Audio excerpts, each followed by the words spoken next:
Kochi മാടവനയിൽ bus അപകടം നടന്ന് 2 ആഴ്ച പിന്നിട്ടിട്ടും ട്രാഫിക് സിഗ്നലുകൾ പുനഃസ്ഥാപിച്ചിട്ടില്ല. ദിവസവും ആയിരക്കണക്കിന് വാഹനങ്ങൾ കടന്നുപോകുന്ന പ്രധാന ദേശീയപാതയിലെ സിഗ്നലുകൾക്ക് നേരെ കണ്ണടയ്ക്കുകയാണ് അധികൃതർ.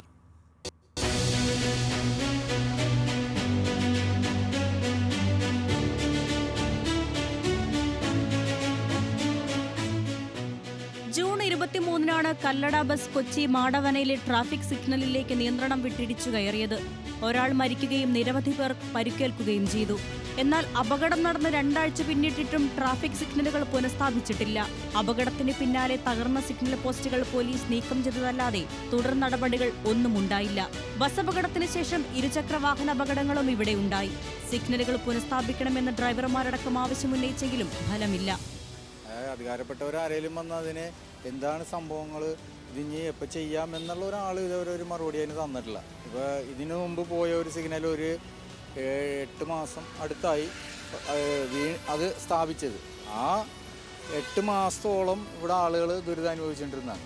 ഇപ്പം ആ ഒരു രീതിയിലേക്ക് ഇത് പോകരുതെന്നുള്ള താല്പര്യമാണ് ഞങ്ങൾക്കൊക്കെ ഉള്ളത്. ഞങ്ങളിവിടെ വണ്ടി ഓടിക്കുന്ന ആളുകളാണ്. ഇപ്പോൾ ഇത് കഴിഞ്ഞിട്ട് ചെറിയ ചെറിയ അപകടങ്ങൾ ഒക്കെ നടക്കുന്നുണ്ട്. ഇതുകൂടാതെ 2 പേര് ഡ്യൂട്ടിക്കുണ്ട്. പക്ഷെ 2 പേര് ഡ്യൂട്ടിക്കുണ്ടെങ്കിലും അവരും ഈ പറഞ്ഞ റോഡിനെ നടക്കുന്നത് കൈ കാണിക്കുമ്പോൾ അവർക്കൊരു പേടിയുണ്ടാവൂലേ? നമ്മളെല്ലാവരും മനുഷ്യരല്ലേ. മാടവന സിഗ്നൽ ഭാഗത്തെ റോഡുകൾക്കും തകരാറുകളുണ്ട്. പല ഭാഗത്തും വിണ്ടുകീറൽ. ദേശീയപാതയായിട്ടും അറ്റകുറ്റപ്പണി നടക്കുന്നില്ലെന്ന് നാട്ടുകാർ പറയുന്നു. വേഗത്തിൽ വരുന്ന വാഹനങ്ങൾ ബ്രേക്ക് ചെയ്യുമ്പോൾ നിയന്ത്രണം വിട്ട് അപകടങ്ങളും പതിവാണ്. ടൈമറുകളുള്ള സിഗ്നൽ ലൈറ്റുകൾ എത്രയും പെട്ടെന്ന് സ്ഥാപിക്കണമെന്ന ആവശ്യം ശക്തം. അതേസമയം അപകടത്തിൽപ്പെട്ട കല്ലട ബസ് പരിശോധിച്ച MVD ഉദ്യോഗസ്ഥർ കണ്ടെത്തിയത് ഗുരുതര നിയമലംഘനങ്ങളായിരുന്നു. ബസിന്റെ വേഗപ്പൂട്ട് വിച്ഛേദിച്ച നിലയിലായിരുന്നെന്നും ഇതിനൊപ്പം ബസിന്റെ പിന്നിലെ ഇടതുവശത്തെ ടയറിന് തേയ്മാനം വന്നെന്നും കണ്ടെത്തി. കല്ലട ബസിന്റെ ഡ്രൈവർ പാൽപാണ്ടിയുടെ അറസ്റ്റ് പനങ്ങാട് പോലീസ് രേഖപ്പെടുത്തിയിട്ടുണ്ട്.